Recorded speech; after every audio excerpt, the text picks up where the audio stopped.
Friends, welcome to our channel. Latest updates కోసం friends ఛానల్ని subscribe చేసుకోండి ఫ్రెండ్స్. అండ్ పక్కనే ఉన్న బెల్ ఐకాన్ని క్లిక్ చేసి ఆల్ ఆప్షన్ని సెలెక్ట్ చేసేయండి.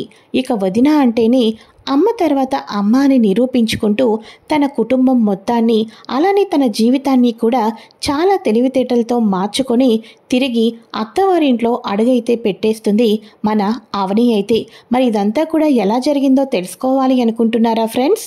అయితే ఈ వీడియోని ఎక్కడా స్కిప్ చేయకుండా చివరి దాకా చూసేసేయండి. కూతుర్ని చూడాలి అని అవని ఎంతగానో పరుగున స్కూల్ దగ్గరికి వెళ్ళి చూసేసరికి స్కూల్ టైం అయితే అయిపోతుంది. వాచ్మెన్ ఇక ఇప్పుడు కుదరదమ్మా, ప్రిన్సిపాల్ మేడం కూడా నన్ను తిడతారు, ఈవినింగ్ స్కూల్ వదిలిపెట్టినప్పుడే రండి, వెళ్ళండి ఇక్కడి నుంచి అని అవనికి చెప్పడంతో అవని ఇంకొంచెం ముందు వస్తే సరిపోయేదే అని కన్నీళ్లు పెట్టుకుంటూ బయటకైతే వచ్చేస్తుంది. నా కూతుర్ని చూడందే, ఈ రోజు నేను ఇక్కడి నుంచి కదలను, సాయంత్రం దాకా ఇక్కడే కూర్చొని వెయిట్ చేస్తాను అని చెప్పేసేసి ఇక వెంటనే మండు టెండల్లో కూర్చొని ఉంటుంది అవని అయితే. మరోపక్క వదిన కోసం ఊరంతా వెతుకుతూ స్కూల్ వైపు వచ్చిన శ్రీకర్కి అవని కనిపించంగానే, వదిన మీరేంటి ఇక్కడ, మీకోసం ఎంతలా వెతుకుతున్నామో తెలుసా అని చెప్పేసి అంటూ, అసలు నువ్వు తప్పు చేసావంటే అన్నయ్య ఎలా నమ్మాడు వదిన, అసలు అన్నయ్య నువ్వు ఇంటి నుంచి వెళ్ళిపోతుంటే అలా మౌనంగా ఎలా ఉండిపోయాడో నాకైతే అర్థం కావటం లేదు అని చెప్పి శ్రీకర్ అనగానే, ఏం చేస్తాం, అందరినీ కూడా అంతలా నమ్మించేసింది అని చెప్పటంతో, నమ్మించేసిందా అంటే ఇదంతా ఎవరు చేశారో నీకు ముందుగానే తెలుసా, ఎవరు వదిన అని అనగానే, ఇంకెవరు, ఇక్కడ దాకా వచ్చిన తర్వాత నిజం చెప్పుకోకుండా ఎలా ఉంటాను, ఆ పల్లవి కమల్ మీద అభిమానంతోనో ప్రేమతోనో పెళ్లి చేసుకోలేదు శ్రీకర్, మన కుటుంబాన్ని సర్వనాశనం చేయాలనే ఒక ప్లాన్తోనే తాళి కట్టించుకొని ఈ ఇంట్లోకి అడుగు పెట్టింది. అంతేకాదు మీ అన్నయ్యను తప్పుడు కేసులో ఇరికించి జైలు పాలు చేసింది. అత్తయ్య గారి దగ్గర నన్ను చెడ్డదాన్ని చేసి ఈ ఇంటి నుంచి బయటకు పంపించింది. దీనంతటికీ కూడా కారణం ఆ పల్లవినే అని చెప్పి అనగానే, ఇదేంటి వదిన, ఇంత పెద్ద నిజం తెలిసిన తర్వాత కూడా ఇలా రోడ్డున పడ్డ అవసరం నీకేంటి వదిన, పద ఇప్పుడే వెళ్ళి ఆ పల్లవి నిజస్వరూపం ఇంట్లో ఉన్న వాళ్ళందరికీ తెలియచేసి పల్లవి చెంప పగలకొట్టి మెడ పట్టుకొని ఇంటి నుంచి కావాల్సి వస్తే నేనే గెంటేస్తాను అని శ్రీకర్ అయితే అంటూ ఉంటే, ఆగు శ్రీకర్, అలా చేస్తే మనకేమొస్తుంది, ఇక మనకు కూడా కక్ష సాధింపు చర్య చేశామే అని ఒక సాటిస్ఫాక్షన్ వస్తుంది, అంతే కదా అని అనగానే, అదేంటి వదిన, ఇక్కడ నీ జీవితమే నాశనం అయిపోతుంది, అది నువ్వు గుర్తించడం లేదు అని చెప్పి అనగానే, అలా చేసినట్లయితే మన కమల్ జీవితం కూడా నాశనం అయిపోతుంది శ్రీకర్, ఒకసారి నువ్వు కమల్ గురించి కూడా ఆలోచించాలి కదా, కమల్ అమాయకుడు, అంతేకాకుండా ఆవేశపరుడు కూడా, కాబట్టి ఇలాంటి విషయంలో మనం చాలా జాగ్రత్తగా ఉండాలి అని అనగానే, ఒక పక్క నువ్వు అన్నయ్యకి దూరం అయిపోయి నీ మీద నిందలు పడ్డి నీ జీవితం రోడ్డును పడ్డప్పటికీ కూడా ఇంకా చాలా రకాలుగా నువ్వు ఆలోచిస్తున్నావంటే నిన్నేమనాలో నాకు అర్థం కావటం లేదు. ఇంత మంచి కోడల్ని మా అమ్మ అనవసరంగా అపార్థం చేసుకొని ఎందుకు పంపించేసిందో ఏంటో అని చెప్పి అనగానే, అన్ని సమస్యలకు పరిష్కారం ఉంది శ్రీకర్, నేను చెప్పినట్టుగా చేసావే అనుకో, ఇక ఆ పల్లవికి కొమ్ములు విరిచి తోక ముడుచుకొని ఒక మూలను ఉండేటట్టు మనం చెయ్యొచ్చు అని అనగానే, చెప్పండి వదిన, మీరేం చేయమంటే అది చేస్తాను అని చెప్పేసి శ్రీకర్ చెప్పంగానే ప్లాన్ అంతా కూడా చెప్తుంది. సరే వదిన, డీల్ ఓకే అని చెప్పేసి శ్రీకర్, వదిన ఇప్పుడు ఎక్కడుంటావు, ఇక మా ఇంటికి రా వదిన అని చెప్పి అనగానే, లేదు నేను మన వర్కర్ ఉన్నాడు కదా శ్రీను వాళ్ళ ఇంట్లో ఉంటున్నాను, నాకేం పర్వాలేదు అని అనగానే, సర్లేండి వదిన, ఇంకెంతకాలం, ఇంకొన్ని గంటలే కదా, నిన్ను మళ్ళీ ఆ ఇంటికి తీసుకొని వచ్చే బాధ్యత నాది, నీకు ప్రామిస్ చేస్తున్నాను అని చెప్పేసి ఇక శ్రీకర్ అయితే వెళ్ళిపోతాడు. ఇక మన అవని కూడా అక్కడి నుంచి అయితే వెళ్ళిపోతుంది. అయితే ఇక ఇదిలా ఉండగా అవని అక్కడికి వెళ్ళిన తర్వాత ఇక ఫ్రెష్ అవుదామని చూస్తూ ఉంటుంది.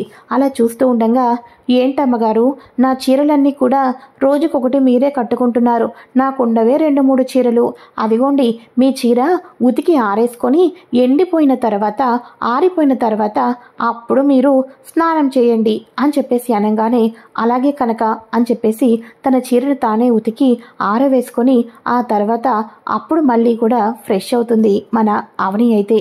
అయితే ఇక ఇదిలా ఉండగా ఇంట్లో ఉన్న వాళ్ళందరికీ కూడా అవని అయితే లేదు కదా, భోజనము టైంకి అందదు, టేస్టీ ఫుడ్ ఉండదు, ఒక స్ట్రాంగ్ కాఫీ ఉండదు, ఇల్లంతా అస్తవ్యస్తంగా ఉంటుంది. ఇక మన పార్వతి ఎంతమంది పని మనుషులు ఉన్నా కూడా కొన్ని పనులు చేసుకోవాలి కదా, వాటికి ఎంతగానో ఇబ్బంది పడుతుంది. టైంకి ఇంట్లో వాళ్ళు కూడా భోజనం అయితే చేయలేరు. ఇలా ప్రతి ఒక్కరూ కూడా అవని లేదు కాబట్టి ఇంత ఇబ్బంది జరుగుతుందని వాళ్ళ మనసుల్లో అనుకుంటూ ఏ ఒక్కరు కూడా బయట అయితే పడరు. అయితే ఇక ఇదిలా ఉండగా శ్రియా శ్రీకర్ లగేజ్ బ్యాగులు పట్టుకొని తిరిగి ఇంటికైతే వచ్చేస్తారు. ఇక ఇంటికి రావటంతోనే బయట ఉన్న మన పల్లవి అయితే, ఏంటి బావా నువ్వు తిన్నగా ఇంటికి వచ్చావు, ఇప్పుడే ఇంట్లో పరిస్థితులు బాగోలేదు, ముందు మీరు ఇక్కడి నుంచి వెళ్ళిపోండి, నా మాట వినండి, వెళ్ళిపోండి అని చెప్పేసేసి పల్లవి అయితే శ్రియా శ్రీకర్ని వెళ్ళిపోమని చెప్తూ ఉంటుంది. ఈ లోపల ఈ పల్లవి వాయిస్ విని ఇంట్లో ఉన్న వాళ్ళందరూ హాల్లోకి అయితే వచ్చి చూస్తారు. శ్రియా శ్రీకర్ లగేజ్ బ్యాగులంతా కూడా పట్టుకొని అయితే వచ్చేస్తారు. ఇక వెంటనే పార్వతి శ్రియ అని చెప్పేసి వాళ్ళ దగ్గరకైతే వెళ్తుంది. దగ్గరికి వెళ్ళేసరికి ఇక వెంటనే రాజేంద్ర ప్రసాద్, వచ్చారు కదా నీ కొడుకు నీ కోడలు, ఇంకా లోపలికి రమ్మని చెప్పు అని చెప్పేసేసి రాజేంద్ర ప్రసాద్ అనగానే ఇక మన పార్వతికి ఎక్కడ లేని సంతోషం. ఇక వెంటనే, అత్తయ్య ఎప్పటికైనా మేము ఇక్కడికి రావాల్సిందే కదా, ఒకవేళ మావయ్య గారు వద్దు అన్నా ఈ గుమ్మం బయటే ఉందామని డిసైడ్ అయిపోయి ఇక లగేజ్ అంతా ప్యాక్ చేసుకొని వచ్చేసాం అని అనగానే, గుమ్మం బయట ఉండవలసిన అవసరం నీకేంటమ్మా, దర్జాగా ఉండొచ్చు, రండి రండి అని చెప్పేసేసి వాళ్ళని లోపలికి తీసుకొని వచ్చేసరికి పల్లవి ఒక్కసారిగా షాక్కి అయితే గురి అయిపోతుంది. అసలు శ్రీకర్ బావ ఎప్పటికీ ఇంట్లోకి అడుగు పెట్టడు అనుకుంటే ఇంత త్వరగా వచ్చాడేంటి, ఆ అవని వెళ్ళిపోయింది అనుకున్నాను, ఇప్పుడు నాకు కొత్త ప్రాబ్లం వచ్చింది ఛా అని చెప్పేసి పల్లవి అయితే అనుకుంటూ ఉంటుంది. అయితే ఇక రాజేంద్ర ప్రసాద్, నీ పిల్లలతో సంతోషంగా ఉండు అవని, ఇక జీవితం నాశనమైపోయి ప్రాబ్లంలో ఫేస్ చేస్తున్నది నా కొడుకు కదా అని చెప్పేసి అక్కడి నుంచి వెళ్ళిపోతాడు రాజేంద్ర ప్రసాద్. అయితే ఈయన ఏంటి ఇలా మాట్లాడుతున్నాడు, ఏదైతే ఏమి శ్రీకర్ని ఇంటికి రప్పించారు, ఇంతకు మించిన సంతోషం నాకేముంటుంది అని చెప్పేసేసి అనుకుంటూ ఉండగా ఇక అప్పుడు శ్రియతోటి, చూడు శ్రియ, పలకరింపులు ఓదార్పులు ఇవన్నీ కాదు, మనం టార్గెట్ మన వదినను ఈ ఇంటికి తీసుకుని రావటం అని అనగానే, అబ్బా శ్రీకర్ అవన్నీ నేను చూసుకుంటాను కదా అని చెప్పేసేసి మన శ్రీయ కూడా అంటూ ఉంటుంది. అయితే ఇక ఇదిలా ఉండగా ఇదంతా చూసిన మన పల్లవి వచ్చేసేసి వాళ్ళ నాన్నకైతే కాల్ చేస్తుంది. ఇక వెంటనే వాళ్ళ డాడ్ వచ్చేసేసి, చెప్పమ్మా ఏంటి నీ టెన్షన్ పడుతున్నావు అని అనగానే, అబ్బా డాడ్, అవని అక్కను ఏదో రకంగా నిందలు వేసి అవని అక్కను అందరూ అసహ్యించుకున్నట్టుగా ప్లాన్ చేసి అత్తయ్య మీద దాడి చేసినట్టుగా నేనే దాడి చేసి తను దాడి చేసినట్టుగా క్రియేట్ చేసి ఇంటి నుంచి గెంటించేశాము. అయినప్పటికీ కూడా లాభం లేకుండా పోయింది డాడ్. ఒకటా రెండా, ఈ ఇంటికి వచ్చినప్పటి నుంచి నా ప్లాన్ ఈ కుటుంబాన్ని సర్వనాశనం చేయటమే. బిజినెస్ రంగంలో మీరు ఉన్నత శిఖరాలకి వెళ్ళాలి అని చెప్పేసేసి, ఇక రాజేంద్ర ప్రసాద్ కంపెనీలన్నీ కూలిపోవాలి అని చెప్పేసి ఎన్నో ప్లాన్లు వేసుకుంటూ వచ్చాం. ఆ ప్లాన్లో భాగంగానే అక్షయ్ బావను జైల్లో కూడా పెట్టించేశాము. ఇక అవని అక్క మీద అత్తయ్యకి కోపం రావాలి అని ఆ హారాన్ని ఆ తాగుబోతు దగ్గర నుంచి 5 లక్షలు కొనుక్కొని మరి ఇంటికి ఇక కొరియర్ ద్వారా పంపించి అక్షయ్ బావ గిఫ్ట్ ఇచ్చినట్టుగా నమ్మించి అత్తయ్య గారికి అవని మీద వచ్చే కోపం వచ్చినట్టు చేసి ఈ రోజుకి నేనే ఆస్తి మొత్తాన్ని అక్షయ్ బావ గారి పేరు మీద రాయించి ఇప్పుడేమో అవని రాయించినట్టుగా ప్లాన్ చేసి ఈ రోజుకి అవని అక్క ఇంటి నుంచి వెళ్ళిపోయింది. అమ్మయ్య, ఇక ఈ ఇంట్లో ఆస్తికి వారసత్వానికి ఎవ్వరూ ఉండరు, కమల బావ ఒక్కడే ఆస్తికి వారసుడు అవుతాడు, ఈ ఇంట్లో నేను ఏం చేసినా ఇక పర్వాలేదు, కుటుంబాన్ని నాశనం చేసేశాను అని అనుకుంటూ ఉన్నానా, దేవుడు నా ఆనందాన్ని చూడలేకపోయాడు డాడ్ అని అనగానే, ఏం మాట్లాడుతున్నావు బేబీ, ఇక ఆ అవని ఇంటి నుంచి వెళ్ళిపోయింది కదా, ఇక నీకేంటి ప్రాబ్లం చెప్పు అని అనగానే, ప్రాబ్లం ఏంటా, ఇక ఈ ఇంట్లోకి ఎప్పటికీ అడుగు పెట్టరు అనుకున్నా ఆ శ్రీకర్ ఇంట్లోకి అడుగు పెట్టారు డాడ్ అని చెప్పి అనగానే, ఏంటమ్మా పల్లవి ఏం మాట్లాడుతున్నావు అని అనగానే, అవును డాడ్, దీనికి మావయ్య కూడా ఒప్పుకున్నాడు అని చెప్పి అనగానే, ఇక ఇప్పుడు వీళ్ళని ఎలా టార్గెట్ చేయాలి, వీళ్ళని మళ్ళీ ఇంటి నుంచి ఎలా గెంటేయాలో నాకైతే అర్థం కావటం లేదు అని చెప్పి అనగానే, అమ్మ అవని వెళ్ళిపోయింది కదా, అలా అని చెప్పేసి వెంటనే వీళ్ళ మీద నువ్వు టార్గెట్ ఏమీ చేయకు, కొంతకాలం అలానే మౌనంగా ఉండు. ఇప్పుడు అవని ఎలా అయితే ఇంటి నుంచి వెళ్ళిపోయిందో అలానే మళ్ళీ ఇదిగో ఈ శ్రియా శ్రీకర్ కూడా వెళ్ళిపోతారు అని అనగానే, శ్రియా శ్రీకర్ వెళ్ళిపోవటం కాదు డాడ్, నా కళ్ళ ముందు శ్రియాని ప్రేమించి పెళ్లి చేసుకున్న ఆ శ్రీకర్ భార్యతో కలిసిమెలిసి ఉండకూడదు. వాళ్ళిద్దరి మధ్య అపార్థాలు రావాలి.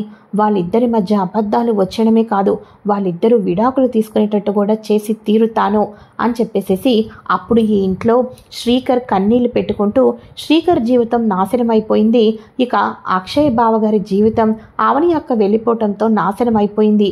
అలా ఈ ఇంటిని 3 చెరువుల నీళ్లు తాగించేటట్టు ముచ్చమటలు పట్టిస్తాను. మెల్లమెల్లగా అన్ని ప్లాన్లు చేస్తాను. ఉంటాను డాడ్ అని చెప్పేసేసి ఇక మన పల్లవి అయితే ఫోన్ని పెట్టేస్తుంది. ఇక పల్లవి ఫోన్ని పెట్టేసిన తర్వాత మెల్లమెల్లగా తన గదిలోకైతే ఎంట్రీ ఇస్తాడు శ్రీకర్ అయితే. శ్రీకర్ చాలా కోపంగా పల్లవి వైపు చూస్తూ ఉంటే, ఏంటి బావా అంత కోపంగా నా వైపు చూస్తున్నావు అని అనగానే, ఏమీ లేదు, నేను లాయర్ని కదా, ఏ విషయమైనా కూడా చాలా తెలివితేటలతో ఆలోచిస్తాను. అంతేకాదు మా లాయర్లకున్న లక్ష్యం ఏంటో తెలుసా? సాక్ష్యాలు సృష్టించటం. అలా అని దొంగ సాక్ష్యాలేమీ కాదు, ఉన్నవి ఉన్నట్టుగా జనాలందరికీ చూపించాలి. న్యాయదేవతకు కూడా కళ్ళు ఉండవు. అలానే ఈ ఇంట్లో ఉన్న వాళ్ళందరూ కూడా కళ్ళు మూసుకొని ఉన్నట్టు అవని వదినను ఇంటి నుంచి గెంటేశారు. కానీ అవని వదిన ఎలాంటిదో తెలిసి మళ్ళీ ఈ ఇంట్లోకి తిరిగి అడుగు పెట్టాలి అంటే తగిన సాక్ష్యాధారాలు వదిన ఏ తప్పు చేయలేదని నిరూపించాలి. ఆ నిరూపించేది సాక్ష్యాలు అన్నీ దొరికిపోయినాయి.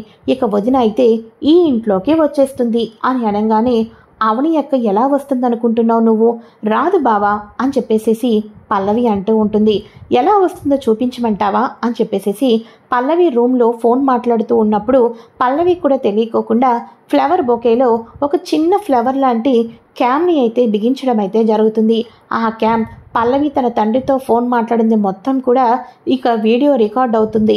ఆ వీడియో మొత్తాన్ని కూడా ఇక తన మొబైల్లో అయితే మొత్తానికి కనెక్ట్ చేసుకొని ఇక పల్లవి యొక్క నిజస్వరూపం మొత్తం శ్రీకర్ అయితే ఫోన్లో ప్లే చేస్తాడు. ఇక ఫోన్లో ప్లే చేయంగానే ఒక్కసారిగా పల్లవి షాక్ అయిపోతుంది. ఇక ఏం చేయాలో అర్థం కాదు. ఇదిగో ఇప్పుడు ఈ వీడియో వెళ్ళి నేను బయట చూపించాను అనుకో, ఇక నిన్ను కొట్టి తిట్టి ఈ ఇంటి నుంచి గెంటేస్తారు అనుకుంటే అది నీ భ్రమే అవుతుంది అని అనగానే, మరి ఇంకేం చేస్తారు అని పల్లవి అనగానే, ఇంట్లో వాళ్ళు కోపంతో నిన్ను తిట్టి కొట్టి బయటకు గెంటేయవచ్చు, కానీ నేను అనేవాడిని ఒకడున్నాను కదా, ఇవన్నీ కూడా కోర్టుకి సబ్మిట్ చేసి నిన్ను నీ తండ్రిని జైలుకి పంపిస్తాను. మా అమ్మ మీద మర్డర్ అటెంప్ట్ కేసు చేశావు కాబట్టి జీవితాంతం జైల్లో చిప్పకుడు తినేటట్టు చేస్తాను. ఇవన్నీ కూడా కోర్టుకి ప్రొడ్యూస్ చేస్తాను. ఇక నువ్వు నీ తండ్రి జైల్లో చిప్పకూడు తిని జీవితాంతం జైల్లో ఉండవలసిందే. ఇక మిమ్మల్ని ఎవ్వరూ తప్పించలేరు అని చెప్పేసి అనగానే ఇక పల్లవికి చెమటలు పట్టేస్తూ ఉంటాయి. ఇక కన్నీళ్ళు పెట్టుకొని కంగారు పడిపోతూ ఉంటుంది. ఏంటి ఇవన్నీ జరగకూడదని అనుకుంటున్నావా? నాకు తెలుసు ఎవరైనా అలానే అనుకుంటారని.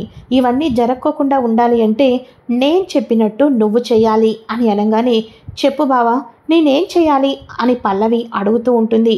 ఇది నాకు కావాల్సింది. చూడు, మా అవని వదిన ఈ ఇంటి నుంచి వెళ్ళిపోయింది. నువ్వేం చేస్తావో నాకైతే తెలీదు. ఇంట్లో ఉన్న వాళ్ళందరి దగ్గర మా అవని వదిన గొప్పతనాన్ని మంచితనాన్ని నువ్వు బయట పెట్టాలి, సాక్ష్యాలతో సహా బయట పెట్టాలి. అలా బయట పెట్టి అవని వదిన ఇంటికి రావటానికి నువ్వే కారణమవ్వాలి. ఈరోజు రాత్రి లోపల అవని వదిన మళ్ళీ తిరిగి ఈ ఇంట్లోకి అడుగు పట్టేటట్టు నీ బ్రెయిన్కి, క్రిమినల్ బ్రెయిన్కి చాలానే తెలివితేటలు ఉంటాయి కాబట్టి నువ్వు ఏం ప్లాన్ చేస్తావో నాకు తెలీదు. వదిన ఇంట్లోకి వస్తే పోనీలే అని చెప్పేసి ఈ వీడియోని ఎవరికీ చూపించను. కాదు కూడదు అన్నావనుకో, ఈ వీడియోని వైరల్ చేయటమే కాదు కోర్టుకు కూడా వెళ్తుంది, గుర్తుపెట్టుకో అని చెప్పేసేసి శ్రీకర్ అయితే ఇంట్లోకి అడుగుపెట్టిన కొన్ని గంటలకే మన పల్లవికి అద్దిరిపోయే జలక్ అయితే ఇచ్చేస్తాడు. ఇక వెంటనే పల్లవి, అమ్మో చివర్లో నాకు ఒక ఛాన్స్ ఇచ్చాడు కాబట్టి సరిపోయింది, లేకపోతేనా నేను నా నాన్న ఇద్దరం కూడా జైల్లో ఉండేవాళ్ళం అని చెప్పేసేసి పల్లవి కంగారు పడిపోతూ ఇక వెంటనే పల్లవి, అత్తయ్య అత్తయ్య అత్తయ్య అత్తయ్య అని చెప్పేసేసి కోమలి, ప్రణతి, కమల్ అందరూ రండి అని అనగానే ఈ లోపల కమల్, ఏమైంది, ఎందుకు అలా అరుస్తున్నావు అని అనగానే, అత్తయ్య మనం ఎందుకనో అవని అక్కను తప్పుగా అపార్థం చేసుకున్నాం అనిపిస్తుంది. ఒకసారి ఈ చీర చూడండి అని చెప్పేసి చీరనైతే చూపిస్తుంది. అది వదిన ఈ ఇంటి నుంచి వెళ్ళిపోతున్నప్పుడు కట్టుకున్న చీర అని చెప్పేసి అనగానే, కదా, కానీ సేమ్ ఇలాంటి శారీనే మన బాల్కనీలో ఒకటి పడి ఉంది, అందుకని అచ్చం అవని అక్క లాంటి శారీనే అని గుర్తుకు వచ్చి నేనే మీ దగ్గరికి తీసుకొని వచ్చాను అని అనగానే, అంటే అవని అక్క ఆ రోజు మీ మీద మర్డర్ చేయలేదనుకుంటా, మీరు అవని అక్కని మొహంను కూడా చూడలేదని చెప్పారు కదా అత్తయ్య, వెనక నుంచి మాత్రమే చూశారు, ఎవరో కావాలని అవని అక్క లాంటి శారీ కట్టుకొని మిమ్మల్ని నమ్మించేటట్టుగా ప్లాన్ చేశారేమో అని నాకు అనిపిస్తుంది అత్తయ్య అని చెప్పేసేసి పల్లవి ఏమీ తిరిని అమాయకురాల్లాగా అంటూ ఉంటే, కమల్ నా బంగారం, నువ్వు నిజంగానే నా బంగారంవి, నిజంగా ఇదంతా జరిగింది, మళ్ళీ సాక్ష్యాన్ని చూపించావు, అవునమ్మా నువ్వు అవని వదినను తప్పుగా అపార్థం చేసుకున్నావమ్మా అని చెప్పేసేసి మన కమల్ కూడా అంటూ ఉంటాడు.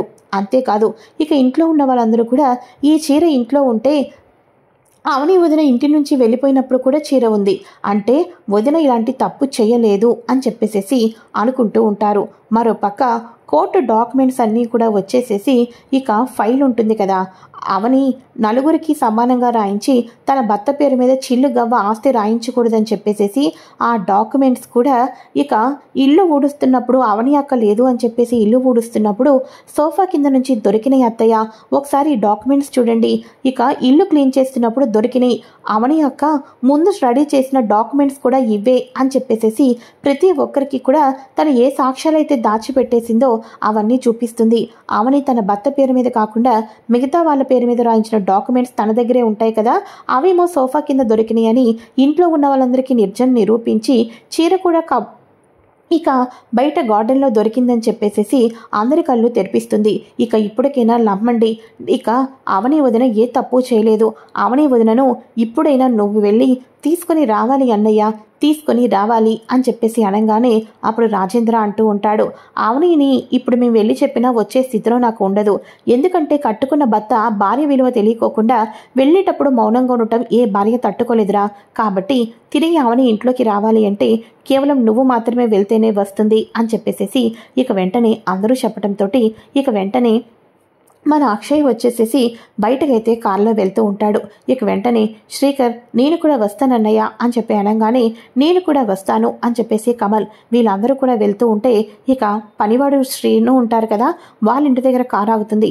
ఇక వెంటనే అక్కడ అవని ప్రతి పని కూడా చేసుకుంటూ కనిపించడంతో అక్షయ్ ఒక్కసారిగా షాక్ అయిపోతాడు. ఇక వెంటనే అవని దగ్గరికి వెళ్ళి చేతులు పట్టుకొని, సారీ అవని, నీ గురించి నేను పూర్తిగా అర్థం చేసుకోలేకపోయాను, నీ మీద నాకు నమ్మకం ఉన్నప్పటికీ కూడా నోరు తెరిచి మాట్లాడలేకపోయాను, పక్కన మా తల్లి ఉండటం కారణం చేత నన్ను క్షమించావని, నువ్వు ఏ తప్పు చేయలేదు అని నిరూపించడం జరిగింది. అంతేకాదు ఆస్తి విషయంలో కూడా నువ్వు తప్పు నిర్ణయాలు తీసుకోలేదు, మా అమ్మ విషయంలో కూడా తప్పు నిర్ణయాలు తీసుకోలేదు, ఇక నువ్వు ఏ తప్పు చేయలేదు, కడిగిన ముత్యంలాగా శివంగిలాగా మళ్ళీ నువ్వు ఆ ఇంట్లో అడుగు పెట్టాలి అని అనగానే పక్కనే ఉన్న శ్రీకర్ పదండి వదిన, వెళ్దాం పదండి వదిన అని చెప్పేసి ప్లాన్ వర్కౌట్ అయింది అని చెప్పేసి హ్యాపీగా తిరిగి ఇంట్లోకైతే వెళ్తారు. ఇక పార్వతి అయితే నా కోడల మీద ఎవరి కన్ను పడిందో ఇలా తప్పుగా అపార్థం చేసుకోవాల్సి వచ్చింది అని చెప్పేసి ఇక వెంటనే హారతి ఇచ్చి ఇక దిష్టి తీసి మరి అవనిని లోపలికి రమ్మంటుంది మన పార్వతి అయితే. ఇక అందరూ కూడా కలిసి చాలా సంతోషంగా ఉంటారు. ఇక అవని ప్రతి ఒక్కరిని చూసి కన్నీళ్లు పెట్టుకుంటూ ఉండగా, అమ్మ అవని నువ్వే తప్పు చేయలేదని నిరూపించుకున్నావమ్మా, ఇక నువ్వు బాధపడాల్సిన అవసరం లేదు, ఇక క్షమాపణ చెప్పాలి అంటే కుటుంబం అంతా కూడా కలిసి నేనే మీకు చెప్పాలి అని పార్వతి అంటూ ఉంటే, అయ్యో మీరందరూ నాకు క్షమాపణ చెప్పవలసిన అవసరం ఏమీ లేదు, ఏ జన్మలో ఏ పుణ్యం చేసుకున్నానో కొంతకాలం నేను అనాథగా బతికినప్పటికీ కూడా ఆ దేవుడు నాకు ఇంత మంచి కుటుంబాన్ని ఇచ్చారు, ఎప్పుడు కూడా ఆ సీతారాముల ఫోటోకి ఎప్పుడు కూడా దండం పెట్టుకొని నా కుటుంబం మొత్తాన్ని చల్లగా చూడు అని అనుకుంటాను. ఆ సీతారాముల్లానే ఇక నా మరుదులు కూడా భరత లక్ష్మణుల్లాగా నా వెంటే వచ్చారు. ఇటువంటి మరుదులు ఇటువంటి కుటుంబం ఉండగా ఇంట్లో ఉన్న వాళ్ళ ఎవరికీ కూడా ఇక ఎటువంటి ఆపద రాదు అని నా భరత లక్ష్మణులు నాకు నిరూపించారు అని చెప్పేసేసి సీతాదేవిలాగా నన్ను ఏ తప్పు చేయలేదు అని ఇక నా మరుదులైన భరత లక్ష్మణుడు నన్ను నిరూపించారు అని చెప్పేసేసి తన మరుదుల గొప్పతనాన్ని చెప్తుంది. ఇక శ్రియా శ్రీకర్ వాళ్ళు కూడా ఇంటికి వచ్చేసారు కదా, ఇక ఫుల్గా అయితే ఫ్యామిలీ అంతా కూడా చక్కగా ఉంటుంది. ఇక నుంచి ఫ్యామిలీ అందరూ ఒకే ఇంట్లో కలిసిమెలిసి ఉంటూ ఉంటారు. పల్లవి చచ్చిన కప్పలాగా పక్కన అయితే పడుంటుంది. మరి ఇప్పుడు ఈ పల్లవి శ్రియా శ్రీకర్ ఇంట్లోకి వచ్చి కుటుంబం అంతా కలిసి ఉండగా ఏం ప్లాన్లు చేయబోతుంది, రానున్న ఎపిసోడ్లో పల్లవి ఏ రకంగా మారబోతుందో తెలుసుకోవాలి అనుకుంటే ఫ్రెండ్స్ తప్పకుండా ఛానల్ని సబ్స్క్రైబ్ చేసుకొని పక్కనే ఉన్న బెల్ ఐకాన్ని క్లిక్ చేసి ఆల్ ఆప్షన్ని సెలెక్ట్ చేసేయండి. Thanks for watching.